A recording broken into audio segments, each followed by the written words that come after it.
Hi friends, നമ്മളിപ്പോൾ ഉള്ളത് മൂന്നാറിൽ നിന്ന് നമ്മൾ വട്ടവടയ്ക്ക് പോകുമ്പോൾ കാണുന്ന മാട്ടുപ്പെട്ടി ഡാമിലാട്ടോ. മാട്ടുപ്പെട്ടി ഡാമിൻ്റെ മണ്ടയിൽ കൂടെ നമ്മൾ കയറി പോകണം. നല്ലൊരു ഏരിയ കേട്ടോ, അടിപൊളിയാണ്, നല്ല രസമുണ്ട്.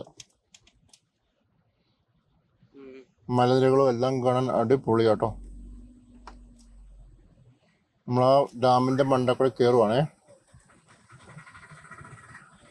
ഇവിടെ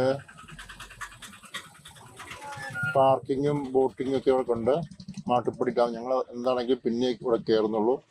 ആദ്യമേ എന്താണെങ്കിലും വട്ടവടയേ ഉള്ളൂ. ഇത് മാട്ടുപ്പെട്ടി ഡാമിൻ്റെ ഒരു വ്യൂ നോക്കി, എന്നാ രസമാണ്, അടിപൊളി.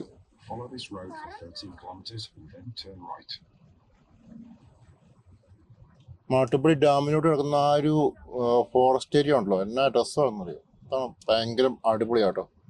ഇപ്പം എന്താണെങ്കിലും നിങ്ങളൊന്ന് മൂന്നാർ ഒന്ന് കാണേണ്ടതാണ്. അതൊക്കെ നമ്മൾ ഇത്രയും വിചാരിച്ചില്ല കേട്ടോ. മൂന്നാർ ഇത്രയും വലിയൊരു സംഭവം നമ്മൾ ഒരിക്കലും വിചാരിച്ചില്ല. സംഭവം കിടുക്കാട്ടോ, കിടു പ്രദേശമാണ്. നമ്മളെപ്പോഴും മൂന്നാർക്ക് വിട്ടിട്ട് വേറെ മൈസൂരും ബാംഗ്ലൂരും ഒക്കെ പോകും. എനിവേ ഇതും അടിപൊളി ഏരിയ കേട്ടോ. പക്ഷെ ഇവിടുത്തെ മെയിൻ ഒരു പ്രശ്നം ഞാൻ കണ്ടു, റോഡൊക്കെ വളരെ കൺജസ്റ്റാണ്, വളരെ ഷോർട്ട് റോഡാട്ടോ. ഭയങ്കര പാടാണ് നമുക്കിത് ഡ്രൈവിംഗ് ഒക്കെ.